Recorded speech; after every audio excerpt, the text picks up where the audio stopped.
오늘 예배는 모든 성도들에게 하나님께서 복 주시고 지켜주시고 은혜와 평강 주시기를 주님의 이름으로 축원합니다. 성경에는 수백 명의 사람들의 이름이 나옵니다. 그 가운데서 제일 닮고 싶은 사람이 누구겠습니까? 많은 분들이 있지만은 신약 성경을 펴면 마태복음 1장 1절에 세 사람이 소개되고 있습니다. 아브라함과 다윗의 자손 예수 그리스도의 계보라. 옛날 번역에는 세계라 그랬습니다. 우리가 닮아야 할 분은 아브라함 닮고 다윗 닮고 예수님 닮아야 됩니다. 아브라함은 유대민족의 조상이요 믿음의 조상입니다. 다윗은 메시아의 조상이요 메시아의 그림자입니다. 예수님은 우리 인간이 타락하기 전에 하나님의 형상대로 지음받은 본래의 모습의 원형입니다. 오늘 우리가 이 세 분을 본받도록 우리가 힘써야 되겠는데, 오늘은 그 중에서 다윗에 대해서 우리가 살펴보고자 합니다. 다윗은 이새의 8번째 아들로 태어났습니다. 그는 아버지에게도 인정받지 못했던 사람입니다. 그의 외모도 신동치를 않았습니다. 그는 베들레헴이라는 조그마한 이런 이 마을에 양을 치는 목동이었습니다. 그런데 하나님께서는 내가 이새의 아들 다윗을 만나니 내 마음에 합한 자라, 이번 분이 맞는 자라, 그래서 내가 내 뜻을 이 다윗을 통해서 이루어 나가겠다. 다시 말하면 역사를 이 다윗과 더불어서 이루어 나가겠다. 그렇게 말씀하셨습니다. 다윗의 후손에서 구주 예수님이 태어나게 하겠다는 것입니다. 다윗은 메시아의 그림자였습니다. 지금도 이스라엘 백성들은 이스라엘 국기에 다윗의 별을 그려놓고 다윗 같은 메시아가 오셔가지고 메시아 왕국을 이루어 가기를 지금도 기다리고 있습니다. 무엇이 이렇게 사랑받는 다윗이 되게 했겠습니까? 다윗의 여러 가지 본받을 부분이 많이 있겠지만은 한 가지를 고르라 그러면 다윗은 감사하는 사람이었습니다. 다윗은 받은 바 은혜를 잊지 않으려고 노력했습니다. 그가 쓴 시편 103편에 보면 내 영혼아 여호와를 송축하며 그 모든 은택을 잊지 말지어다. 네 죄를 사하여 주고 네 병을 고쳐주시고 너의 손을 만족케 하시고 내 삶을 독수리 같이 이렇게 새롭게 하시는 이 하나님의 은혜를 잊지 말라. 우리는요, 받은 은혜를 조금만 지나고 나면 잊어버린다고요. 그래서 잊어버리려고 하는 이런 자기의 영혼을 흔들어 깨우면서 그 모든 은택을 잊지 말라고 그렇게 고백했습니다. 하나님으로부터 받은 은혜 잊지 않으려고 노력했습니다. 사람으로부터 받은 은혜 잊지 않으려고 노력했습니다. 그래서 그는 정말 감사의 사람이 되어졌습니다. 그래서 하나님 마음을 기쁘게 하고 하나님 앞에 쓰임받는 사람이 될 수 있었습니다. 다윗은 요나단의 은혜를 잊지 않으려고 노력했습니다. 요나단에게는 머비보셋이라는 아들이 있었습니다. 그 아들을 살려놓으면 그를 중심으로 세력이 되어져서 반란이 일어날 수도 있습니다. 그럼에도 불구하고 그의 아버지 요나단의 은혜가 감사해서 그를 왕궁에 데리고 왔습니다. 같이 식사를 했습니다. 아들처럼 대우했습니다. 그의 할아버지 아버지의 유산을 다 그에게 돌려주었습니다. 사무엘하 21장에 보면 다윗 시대에 3년 기근이 들었습니다. 여러분들 한 해만 기근 들어도 보통 문제가 아닌데 3년 동안 기근이 들었으니까 나라 꼴이 어떻게 되겠습니까? 그래서 다윗이 하나님 앞에 기도합니다. 하나님, 왜 이렇게 3년 동안이나 이렇게 계속해서 기근이 듭니까? 그 원인이 뭡니까? 그렇게 하나님 앞에 물었더니 하나님께서 말씀합니다. 사울이 기브온 사람들을 죽인 죄 때문이라고 이야기했습니다. 다윗이 기브온 사람들을 불러서 어떻게 하면 너희들의 이 원한이 풀리겠느냐 물었더니 우리를 없애버리려고 했던 사울의 자손 7을 우리에게 주시면 사울의 고향 기브아에서 그들을 목매달아 죽이겠습니다. 그래야만 우리의 원한이 풀리지 뭐 돈 가지고 물질을 가지고 흥정하는 이런 것이 아닙니다. 그렇게 대답했습니다. 다윗은 사울의 직계손인 머비보셋은 요나단의 은혜 때문에 내주지 아니하고 사울의 외손자들을 내어주었습니다. 다윗은 받은 은혜를 잊지 않으려고 이렇게 갚으려고 얼마나 노력했는지 모릅니다. 다윗은 하나님의 은혜가 너무너무 감사해서 어떻게 하면 하나님의 은혜를 좀 갚을까 찾아보았습니다. 그래서 다윗이 통일 왕국의 왕이 되고 난 다음 예루살렘을 정복하고 바로 한 것이 법궤를 예루살렘으로 다윗의 장막에 안치시킨 것입니다. 법궤가 블레셋과의 전투에서 빼앗겼습니다. 찾았지만은 기랏 여아림 아비나답의 집에 70년 동안 방치되어졌어요. 사울이 왕되기 20년 전에 이미 그게 방치되어졌는데 사울이 40년 동안에 그 법궤를 거기에 방치했습니다. 그리고 사울이 죽고 난 다음 10년 동안에 다윗은 통일왕국의 왕이 못 되었고 10년쯤 되어져야만 그때 이제 예루살렘을 정복하게 되어졌습니다. 그래서 예루살렘을 수도로 삼고 난 다음에 제일 처음 한 것이 법궤를 다윗성으로 모시는 것이었습니다. 법궤가 뭡니까? 법궤, 언약궤라고 하는 것인데 내가 법궤 위 그룹들 사이에서 너와 만나겠다. 그게 하나님께서 만나는 장소예요. 법궤는 하나님의 상징입니다. 하나님처럼 생각되는 것이 바로 법궤였습니다. 다윗은 하나님의 은혜가 너무너무 감사해서 이 하나님을 방치된 장소에서 다윗성으로 옮겨오도록 계획을 세웠습니다. 내가 하나님의 은혜를 갚을 수 있는 길이 뭔가 생각했더니 방치된 법궤 하나님을 다윗성으로 모셔가지고 그를 잘 섬기는 것이 하나님의 은혜에 대한 예라고 생각했습니다. 그 이야기가 오늘 본문에 쭉 이렇게 나와 있지 않습니까? 기랏 여아림 아비나답의 집에서 예루살렘까지는 15km입니다.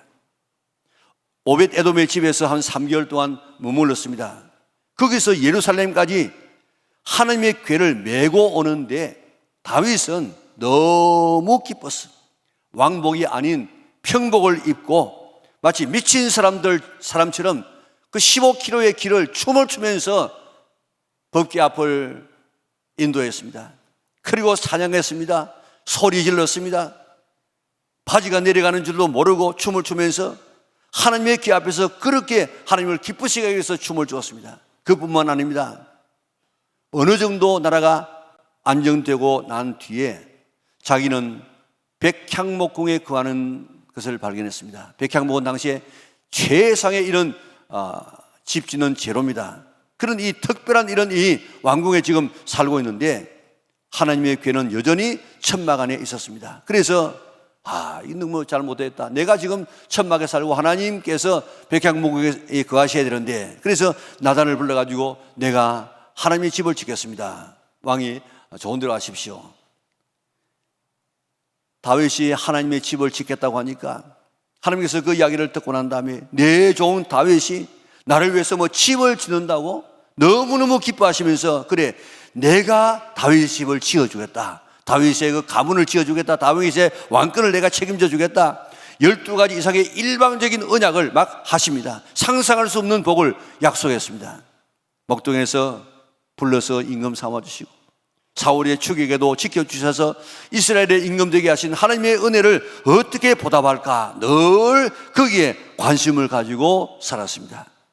하나님께서 다윗이 성전을 짓겠다고 했을 때 너는 피를 많이 흘렸기 때문에 네 아들 대에서 성전을 짓게 될 것이다. 그러나 다윗은 하나님의 은혜가 너무너무 감사해서 그 성전 짓는 재료를 다 그가 대본이 말했는데 금이 10만 달란트. 금 10만 달란트는 요즘 돈으로 환산하면 200조가 돼. 200조. 그리고 은은 100만 달란트. 뭐 동이라든지 철은 이거는 뭐 헤아릴 수도 없었습니다. 금값만 해도 200조가 되는 엄청난 이런 이 성전 지을 준비를 했다고요. 그런 최선을 다해서 물질로 감사했습니다. 뿐만 아니고 시편이 150편으로 이루어져 있지 않습니까? 저자의 이름이 있는 것이 한 100여 편 되어지고 그 가운데서 다윗의 이름으로 기록된 시편이 그 100여 편 가운데서 73편이 다윗의 작품입니다. 50여 편에는 저자의 이름이 없지만은 그 중에 다윗이 쓴 시편일 것이다. 그렇게 추측하는 시편이 많다고요. 그래서 150편의 시편 가운데 약 100편을 다윗이 썼다고 봅니다. 시편이 뭡니까? 하나님을 찬양하는 것입니다. 하나님을 노래하는 것입니다. 하나님을 높이는 것입니다. 하나님 앞에 기도하는 것입니다. 그는 주신 은혜에 끝없이 감사했습니다. 그리고 하나님을 찬양하는 찬양대를 조직했습니다. 역대상 23장 5절에 보니까 그게 악기로 찬양하는 자들이 4,000명이고 그 그 찬양대를 지도하는 사람들이, 음악 지도사가 288명이라. 대단한 찬양대를 조직해가지고 그저 순차별로 계속해서 끊이지 아니하고 하나님을 찬송하도록 만들었습니다. 오늘 본문 7절 8절을 볼까요? 그날에 법궤가 다윗성에 안치되던 그날에 다윗이 아삽과 그의 형제를 세워 먼저 여호와께 감사하여 이르기를 너희는 여호와께 감사하며, 그렇게 말하지 않습니까? 자신이 감사할 뿐만 아니라 감사하도록 만들었습니다. 다윗이 하나님께 이런 은혜를 입은 것은 다윗만큼 감사한 사람이 없었습니다. 성경에 다윗처럼 이렇게 뜨겁게 감사하는 사람이 어디 있습니까? 다윗은 은혜가 감사해 물질로 이렇게 200조나 되는 금값만 200조인데 은과 같이 합치면 한 300조 이상 될 겁니다. 이런 물질을 주님 앞에 감사해서 드린 그런 사람이 어디 있습니까? 이렇게 100여 편의 찬송으로 하나님 앞에 찬송하고 시를 지어서 영광 돌리는 그런 사람이 어디 있습니까?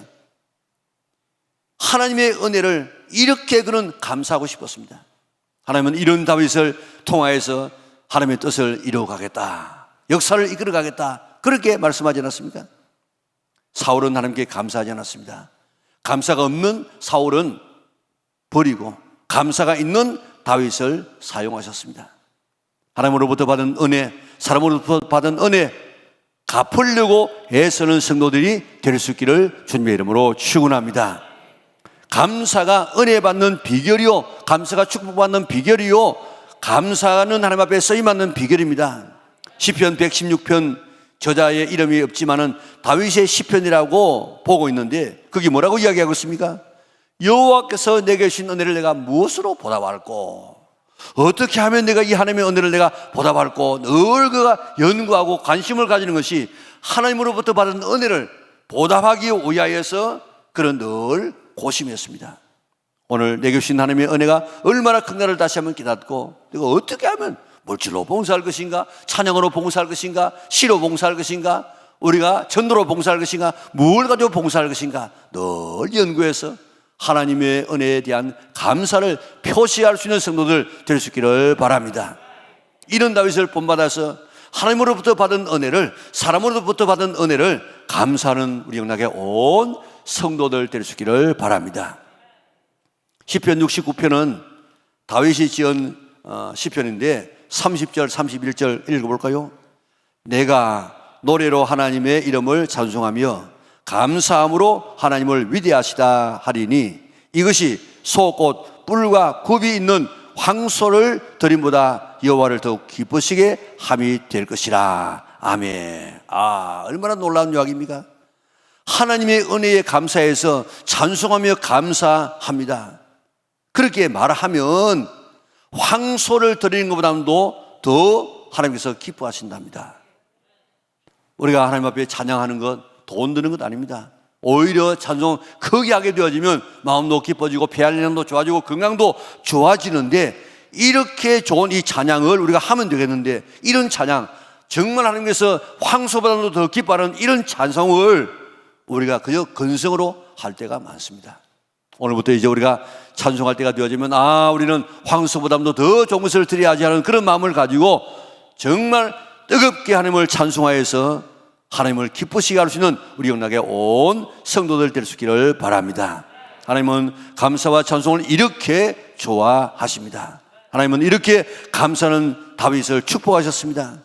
우리가 설교에 부를 찬송처럼 당연한 것은 아무것도 없습니다. 지금 우리가 누리고 있는, 가지고 있는 모든 것은 다 하나님의 은혜인 줄 믿으시기를 바랍니다. 내가 누려왔던 모든 것들이, 내가 지나왔던 모든 시간이, 내가 걸어왔던 모든 순간이 당연한 것이 아니라 은혜였어. 아침 해가 뜨고 저녁에 노을, 봄의 향기와 가을의 열매, 변하는 계절의 모든 순간이 당연한 것이 아니라 은혜였어. 내가 이 땅에 태어나 사는 것, 어린아이 시절과 지금까지 숨을 쉬며 살며 꿈을 꾸는 삶, 당연한 것이 아니라 은혜였어. 내가 하나님의 자녀로 살며 오늘 찬양하고 예배하는 삶, 복음을 전할 수 있는 축복이 당연한 것이 아니라 은혜였어. 모든 것이 은혜, 한없는 은혜. 내 삶에 당연한 것 하나도 없었던 것을 모든 것이 은혜였어. 그렇습니다. 지금 살고 있는 삶 하나하나 하나님 주신 은혜임을 깨닫고 거기에 어울리는 감사를 어떻게 하면 드릴 것인가 연구해서 들여서 하나님을 기쁘시게 할 수 있는 우리 영락의 온 성도들 될 수 있기를 바랍니다. 초대교회 교부 그리스도 소문 말하기를 사람에게는 근본적인 죄가 하나 있다. 그 근본적인 죄 하나는 감사하지 않는 것이라고 이야기했습니다. 감사는 선택이 아닙니다. 필수입니다. 감사는 명령입니다. 명령에 순종하지 않으면 그게 죄가 되어집니다. 감사는 믿음의 척도요 감사는 믿음의 열매인 줄 믿으시기를 바랍니다. 네 발로 교회 걸어와서 오늘도 예배드린 것 이거 아무나 누리는 축복이 아닙니다. 내가 오늘도 마음껏 하나님의 말씀을 듣고 이해하는 것 이거 아무나 받는 은혜가 아닙니다. 우리가 오늘도 성경을 읽는 것 내 손으로 가족을 부양할 수 있는 돌보는 이것 아무나 지금 누리는 축복이 아닙니다. 질병에서 회복되고 감사하지 말고 그때도 감사해야 되겠지만 질병에 걸리지 않은 자체를 감사할 수 있기를 바랍니다. 교통사고 난 다음에 처리가 잘 된 것 우리가 감사하지 말고 교통사고 나가지 않고 오늘도 운전하고 있는 것 이거 감사할 수 있기를 바랍니다. 사고 난 뒤에 수습 잘 뛰어서 감사하지 말고 사고 나지 않은 것 오늘도 전쟁 없이 오늘도 70년 동안 이렇게 살아가게 되는 것 마음대로 먹을 수 있는 이것 이렇게 좋은 환경에서 살고 있는 이것 우리 정말 이게 당연한 것이 아니고 하나님의 특별한 은혜인 줄 믿고 가슴 뜨겁게 감사할 수 있는 영락의 온 성도들 될 수 있기를 바랍니다. 우리는 지금까지 살아온 것 우리 모두 하나님의 은혜임을 깨닫고 감사하시기를 바랍니다. 골로새서 3장 15절에는 아예 감사하는 사람이 되어버리라고 이야기했습니다. 사람을 바라보면 어떤 사람은 언제든지 감사하는 사람이 있습니다. 어떤 사람은 언제든지 불평하는 사람이 있습니다. 꼭 이런 식에 놓으면 일하는데 불평하고 일을 하는 사람이 있습니다. 우리 이제 아예 감사의 사람이 되어버리시기를 바랍니다. 그래서 건드리면 예전에 최근동 목사님은 건드리면 예수천당에 나왔습니다. 그래서 말 앞에서 막 복음을 지나다가 말이 히 하고 이렇게 발을 던지니까 그만 그 경찰이 떨어졌습니다. 그래가지고 경찰서에 잡아가가지고 막 구타를 했습니다. 때리면 예수천당, 때리면 예수천당. 그래서 물었습니다. 이 영감아, 네 속에는 뭐가 들어있기에 그저 계속 예수천당이 나오느냐? 예, 내 속에는 예수님이 있어서 건드리면 예수님이 나옵니다. 오늘 건드리면 감사가 나올 수 있기를 바랍니다. 때려도 어떤 환경 가운데서도 감사해놓고 체질이 감사가 되어져서 감사하는 우리 영락의 온 성도들 될 수 있기를 바랍니다. 8절에 보면요 감사하며 그가 행하신 일을 만민 중에 알릴지어다. 9절에는 그의 모든 기사를 전할지어다. 10절에 보니까 그의 성호를 자랑할지어다. 그리스도인의 삶은 은혜에 대한 감사의 삶을 살아야 될 뿐만 아니라 그 다음은 하나님을 자랑하고 그가 하신 일을 만민에게 전하고 알려야 할 책임이 우리에게 있는 것입니다. 다시 말하면 복음을 전해야 되는 것입니다. 내 자랑하지 말고 자식 자랑하지 말고 가진 것 자랑하지 말고 하나님을 자랑하라는 것입니다. 하나님이 얼마나 위대하신 분인가 얼마나 크신 분인가 얼마나 좋으신 분인가 만민에게 만나는 사람마다 그 하나님을 전하라고 이야기했습니다. 하나님을 부끄러워하면 나도 너를 부끄러워하겠다. 내가 하나님을 자랑하면 하나님도 우리를 자랑하겠다는 것입니다. 매일 한 사람 이상에게 하나님은 어떤 분이라고 자랑하기로 결심하고 실천할 수 있는 성도들 되시기를 바랍니다. 이게 감사의 또 하나의 표시입니다. 11절을 보면요 여호와와 그의 능력을 구할지어다 항상 그의 얼굴을 찾을지어다. 왜 다윗이 언약궤를 다윗에게 자기 곁에 두기를 원한 줄 아십니까? 언약궤는 하나님께 묻는 기구예요. 하나님께 기도하고 하나님의 뜻을 묻는 기구가 바로 법궤였습니다. 역대상 13장 3절을 보면요 우리가 우리 하나님의 궤를 우리에게로 옮겨오자. 사올 때는 우리가 궤 앞에서 뭐 하지 않았다고요? 묻지 아니하였느니라 하매. 사올 때는 하나님께 묻지 않았어요. 법궤 앞에 나가지를 않았습니다. 그래서 묻지 않았습니다. 하나님의 길을 이제 옮겨와서 하나님 앞에 묻자는 것이 묻는 것이 뭡니까? 하나님 앞에 기도하자는 것입니다. 하나님을 구하고 하나님의 능력을 구하고 하나님의 얼굴을 찾으라고 했습니다. 다시 말하면 기도하라고 이야기했습니다. 왜 하나님께서 사울을 죽이시고 그의 나라를 다윗에게 넘겨준 줄 아십니까? 역대상 10장 13절 14절 우리 같이 읽겠습니다. 사울이 죽은 것은 여호와께서에게 범죄하였기 때문이라. 그가 여호와의 말씀을 지키지 아니하고 또 신접한 자에게 가르치기를 청하고 여호와께 뭐요? 묻지 아니하였으므로 여호와께서 그를 죽이시고 그 나라를 이새의 아들 다윗에게 넘겨주셨더라. 아멘. 다윗에게 넘겨주었습니다. 사울을 왜 죽였다고요? 여호와께 뭐 하지 않았어요? 묻지 않았어. 다윗에게 왜 왕권을 넘겨주셨다고요? 여호와께 물었기 때문에. 하나님 앞에 기도하는 것, 묻는 것이 이렇게 중요하다는 것입니다. 여호와를 구하는 자마다 어떻게 된다고 했습니까? 10절에 보니까 마음이 즐거울지로다. 즐거운 삶을 살고 싶습니까? 예수님께서도 말씀하시기를 내게 기도하라 그러면 너희 기쁨이 충만할 것이라고 이야기했습니다. 다윗이 지은 100여 편의 이 찬송 전부 찬송이와 기도입니다. 시편에 보면요, 다윗은 사사건건히 기도합니다. 아침에도 기도합니다. 밤에도 기도합니다. 눈물로 기도합니다. 부르짖으면서 기도합니다. 묻지 않는, 기도하지 않는 사울을 죽이시고 기도하는 다윗에게 왕권을 넘겨주었습니다. 기도가 이렇게 중요한 줄 믿고 이제부터 우리들도 하나님 앞에 묻고 기도하는 삶을 살아야지, 그렇게 결심할 수 있는 성도들 되시기를 바랍니다. 이제부터 기도하기로 한번 작정해 보세요. 그저 작정하고 살아가는 사람하고 그저 뭐 하면 뭐 되는 대로 살아가면 전혀 다릅니다. 그렇기 때문에 또 하루는 신앙생활 안에 결심을 해요. 결심을. 기도하지 않으면 하나님이 죽이기 전에 내 영혼이 먼저 죽습니다. 기도하여 늘 하나님을 만나고 위로부터 내리는 은총을 받아 누리는 누리나게 온 성도들 될 수 있기를 바랍니다. 15절을 보세요. 너희는 그의 언약 곧 천대에 명령하신 말씀을 영원히 기억할지어다. 13절에도 그의 입의 법도를 기억할지어다. 하나님 말씀을 기억하라. 기억하는 것은 단순히 하나님 말씀을 기억하는 말씀이 아니고 그 말씀을 기억하고 그 말씀을 지키고 순종하는 것입니다. 신명기 17장 19절에 보니까 말씀을 어떻게 하라고 했느냐? 평생에 자기 옆에 두고 읽어 이 율법의 모든 말과 이 규례를 지켜 행할 것이라. 하나님 말씀을 늘 내 옆에 두고 그 말씀을 읽고 그 말씀을 배우고 그 말씀을 지켜서 늘 하나님의 말씀에 순종하는 성도들 되시기를 바랍니다. 다윗이 법궤가 들어왔을 때에 감사 찬송한 그 내용이 오늘 본문의 내용인데 어떻게 우리가 살아가야 될 것인가를 우리에게 지금 제시하고 있지 않습니까? 몇 가지로 요약하게 되어지면 오늘 우리의 성도들의 삶은 먼저 하나님께서 내게 주신 그 은혜를 늘 깨닫고 감사하라. 여호와께 감사하여 그의 하신 일들을 자랑하고 알리고 전하라. 여호와와 하나님을 구하라, 기도하라, 찾아라. 그리고 여호와 하나님의 말씀을 기억하라, 행하라, 순종하라는 것입니다.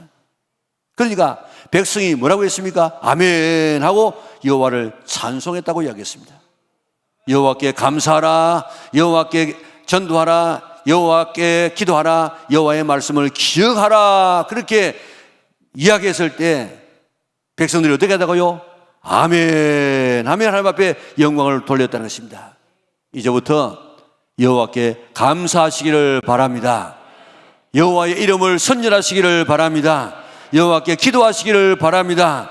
여호와의 말씀을 기억하고 그 말씀대로 살 수 있기를 바랍니다. 이게 우리들이 하나님 앞에서 해야 될 일이에요. 이런 삶을 살아가려고 노력하십시다.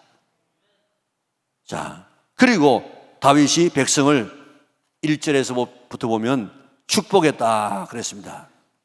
우리가 하나님에게는 감사하고 하나님의 이름을 전파하고 기도하고 말씀을 생활하고 이웃들에게는 축복하는 삶을 살아야 된다는 것입니다.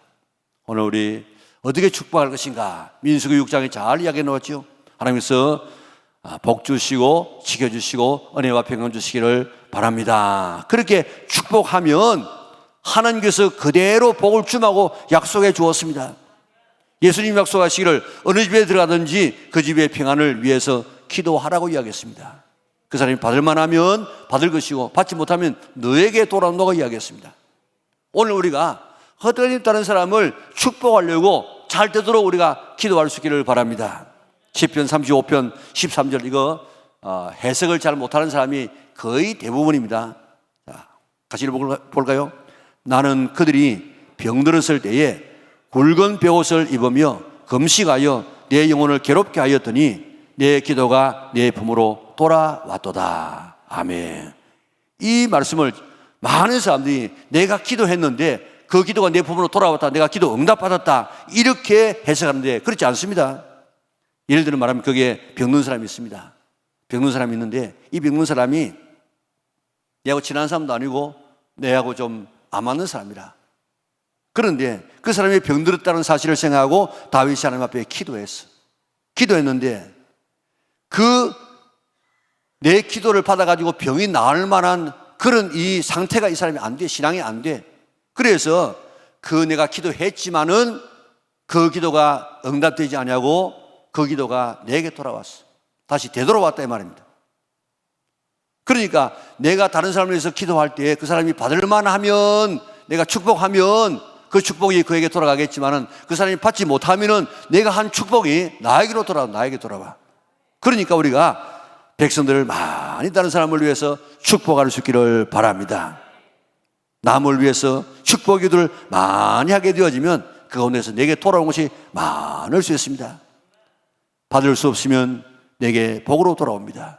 아브라함을 부르시고 우리를 부르신 이유는 우리를 통해서 다른 사람의 복을 나누어주기 위하여 소리를 불러주었기 때문에 다른 사람을 축복할 수 있는 성도들 되시기를 바랍니다.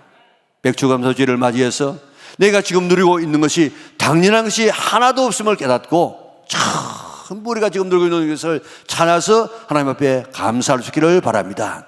그리스도인은 어떻게 살아가야 됩니까? 하나님을 향해서는 감사하며 찬양하고 하나님의 이름을 높이고 자랑하고 하나님 앞에 기도하고 그리고 하나님의 말씀을 잘 순종하는 삶을 살아가는 이것이 성도들의 삶이고 사람을 향해서는 다른 사람을 축복하며 살아가는 삶이 우리의 삶이 되어져야 되는 것입니다. 잘 될지어다, 건강할지어다, 형통할지어다, 신명기 18장의 축복을 받을지어다, 다니엘같이 지혜로울지어다, 이렇게 성령 충만할지어다, 이렇게 다른 사람을 축복할 수 있기를 바랍니다. 그 사람이 받을 만하면 받고 안 그러면 전부 나에게로 돌아오게 될 것입니다. 맥주감사 주일에 우리가 어떻게 살아야 됨을 다시 한번 깨닫고 감사 찬송하면 우리가 정말 하나님 앞에 감사 찬송하는 이 명령에 아멘하고 전도하라 하면 아멘하고 기도하라면 아멘하고 말씀에 기억하고 말씀대로 살아가라 하면 아멘하고 다른 사람에게 축복하라 하면 축복해서 오늘도 하나님의 영광을 드러내고 오늘도 하나님을 기쁘시게 할 수 있는 다윗처럼 앞에 쓰임받을 수 있는 우리 은하계 온 성도들 될 수 있기를 주님의 이름으로 축원합니다.